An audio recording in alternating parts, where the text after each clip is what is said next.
الحمدللہ بزم حمد و ناز ضلع راجن پور کی یہ بہت بڑی محبوبیت اور مقبولیت ہے،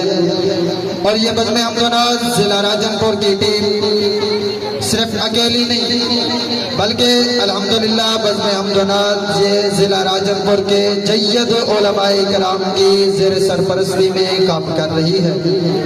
اور اسی بزم حمد و ناز ضلع راجن پور کی برکتوں سے الحمدللہ بچہ بچہ ثنا خوان بن چکا ہے۔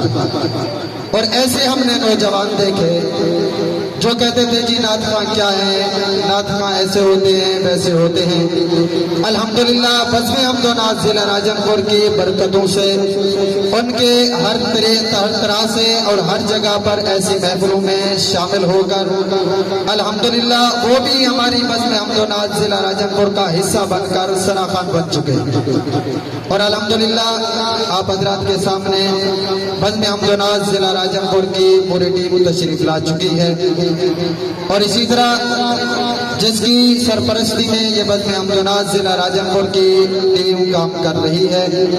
سفیر امن، ترجمان جمعیت،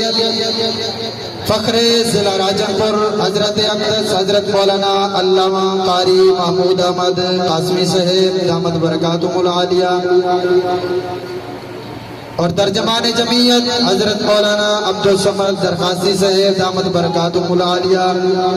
اسی طرح خانوادہ درخواستی دامت برکاتہم العالیہ کی زیر سرپرستی میں کام کر رہی ہے۔ آپ سب حضرات سے گزارش ہے کہ جلد از جلد پنڈال میں تشریف لائیں تاکہ بزم حمد و ناز ضلع راجن پور کی اپنی ٹیم اپنی حاضری پیش کرے۔ تشریف لائیں گے بزم حمد و ناز ضلع راجن پور کے ابھرتے ہوئے ثنا خوان مصطفیٰ مداح صحابہ و آل بیت محترم جناب حافظ محمد احمد رحمانی صاحب حافظہ اللہ تعالی، جتنی احباب سامنے نظر آ رہے ہیں ان سے مؤدبانہ گزارش ہے کہ جلد از جلد تشریف لائیں۔ الدین کلہ ادب، دین ادب کا نام ہے، جتنی ادب کے ساتھ بیٹھیں گے انشاءاللہ العزیز اتنی ہم الہ العالمین سے اپنی رحمتوں کی جھولیاں بھر کر جائیں گے۔ جس مقصد کے لیے آئے ہیں اسی مقصد کو حاصل کریں۔